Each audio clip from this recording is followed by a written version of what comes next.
চিটাগং টিভির দর্শক শ্রোতা সকলকে ধন্যবাদ এবং অভিনন্দন জানাচ্ছি। এরশাদ বিরোধী আন্দোলনে মূলত আমার রাজনীতিতে আসা। যখন কলেজে ফার্স্ট ইয়ারে উঠি তখন দেখি তরুণ যেসব নেতৃবৃন্দ এবং ছাত্র সমাজ তারা স্বৈরাচারের বিরুদ্ধে আন্দোলন করছে ক্যাম্পাসে এবং ক্যাম্পাসের বাইরে। স্বাভাবিক একটি গণতান্ত্রিক সমাজ আমরা সবসময় কামনা করেছিলাম তখন। তো স্বৈরাচারের বিরুদ্ধে ছাত্র দলের ভূমিকা দেখে এবং শহীদ রাষ্ট্রপতি জিয়াউর রহমান এবং দেশনেত্রী বেগম খালেদা জিয়ার রাজপথে ভূমিকা দেখে, দেশপ্রেমে তাদের উদ্বুদ্ধতা দেখে আসলে আমার রাজনীতিতে আসা এবং সেই থেকে এখন পর্যন্ত আছে। আমি চট্টগ্রামে ওয়ার্ড আলকন ওয়ার্ডের সভাপতি, পরবর্তীতে থানার সভাপতি, এর পরিবর্তে কেন্দ্রীয় ছাত্র দলের যুগ্ম সম্পাদক, এভাবে রাজনীতি করে এসছে।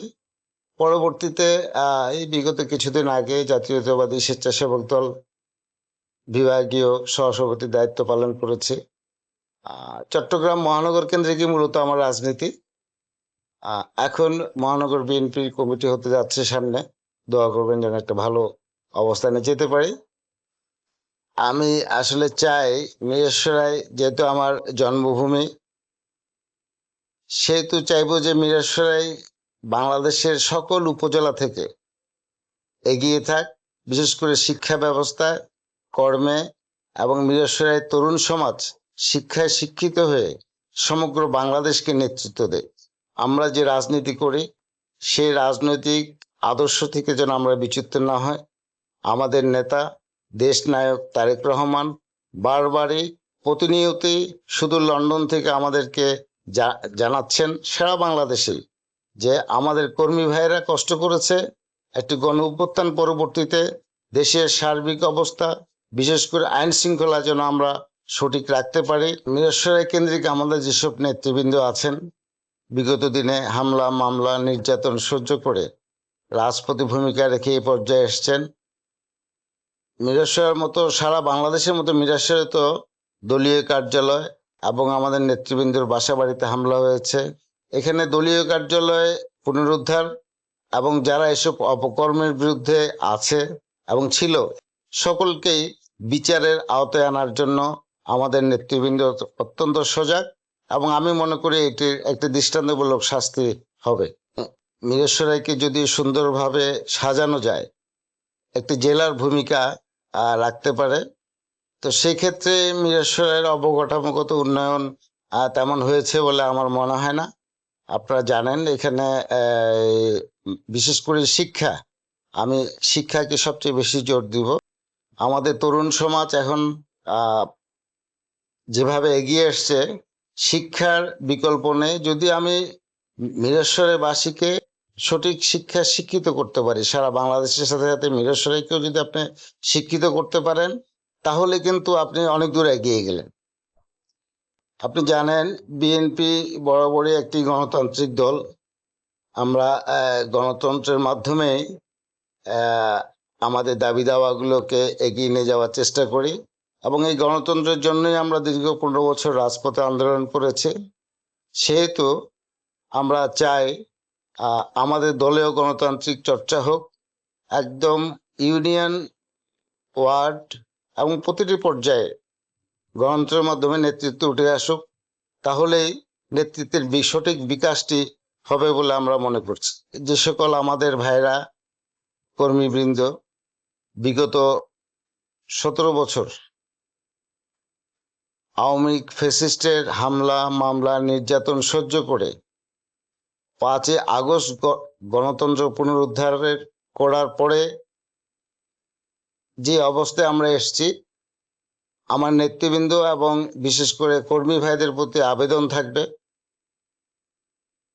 গণ অভ্যুত্থান পরবর্তীতে দেশের মানুষের যে গণ আকাঙ্ক্ষা, সে আকাঙ্ক্ষাকে আমাদেরকে বিবেচনায় আনতে হবে। সে আকাঙ্ক্ষা পূরণ করতে হলে একটি রাজনৈতিক সরকার প্রয়োজন। সে রাজনৈতিক সরকার না আসা পর্যন্ত আমাদেরকে ধৈর্য ধারণ করতে হবে। অবশ্যই আমরা ত্যাগী, সকলেই ত্যাগ করেছেন, সকলেই নির্যাতনের শিকার হয়েছেন। সেটিকে মাথায় রেখে আগামী দিনে সুন্দর বাংলাদেশ গড়ার জন্য আমাদেরকে আরো কিছুদিন অপেক্ষা করতে হবে একটি নির্বাচিত সরকারের জন্য। তাই নেতৃবৃন্দ এবং আমার কর্মী ভাইরা তারা দলীয় আদর্শ থেকে বিচ্যুত হবেন না। আমরা যে রাজনীতি করি, আমাদের যে রাজনৈতিক চরিত্র, সে রাজনৈতিক চরিত্র থেকে যেন আমরা কোনোভাবে বিচ্যুত না হয়। মিরসরাই প্রাকৃতিকগতভাবেই আল্লাহ তাআলার অপার সৃষ্টি। এখানে পাহাড়, সমুদ্র, নদী পরিবেষ্টিত মিরসরাইকে সুন্দর করে রেখেছে এবং এখানকার জনগণ অত্যন্ত অগ্রসর চিন্তা করে তারা। তো সেহেতু মিরসরাইতে রাজনীতি করতে গেলে আমি মনে করি একজন সৎ, দক্ষ রাজনীতিবিদ প্রয়োজন আগামী দিনে। এবং মিরসরাইতে যেভাবে অর্থনৈতিক একটি কেন্দ্রে পরিণত যাচ্ছে সারা বাংলাদেশের, সেহেতু মিরসরাইয়ের যিনি আগামী দিনে নেতৃত্বে দিবেন বা এখনো যারা দিচ্ছেন, তৃণমূল থেকে যারা উঠে এসছেন, আগামী দিনে রাজনীতিতে চাচ্ছেন, রাজনীতি করতে চাচ্ছেন, তাদেরকে অত্যন্ত ডাইনামিক এবং সুদূর প্রসারী চিন্তা চেতনার অধিকারী হতে হবে। আমি শুধু মিরসরাইয়ের কথা বলবো না, সমগ্র বাংলাদেশে আমি বারবার যে কথাটা বলছি সেটা হচ্ছে যে 5ই আগস্ট বিপ্লব পরবর্তীতে জনগণের, বাংলাদেশের মানুষের চিন্তা চেতনার পরিবর্তন ঘটেছে। সেই পরিবর্তনটাকে যদি আমরা ধরতে না পারি, তাহলে আগামী দিনে আমাদের রাজনীতি করাটা অনেক কষ্টকর হয়ে যাবে। আর তাই আগামী দিনে বিশেষ করে সংসদ সদস্য প্রার্থী যারা হবেন, আমি মনে করি আমাদের নেতৃবৃন্দ, হাইকমান্ড অত্যন্ত বিচক্ষণতার সাথে এগুলো যাচাই বাছাই করবেন। যারা গণমানুষের, বিশেষ করে তরুণ সমাজের সাথে সংযোগ, কানেক্টেড হতে পারবেন, তারাই আগামী দিনের এমপি প্রার্থী হবেন, নির্বাচিত হবেন, দেশ পরিচালনার দায়িত্ব পাবেন। যখন ছাত্র রাজনীতি করতাম তখন ছাত্রদের যেসব দাবি দাওয়া, সর্বোপরি দেশের সার্বভৌমত্ব, এগুলো নিয়ে মূলত এগিয়ে যেতে হয়েছে।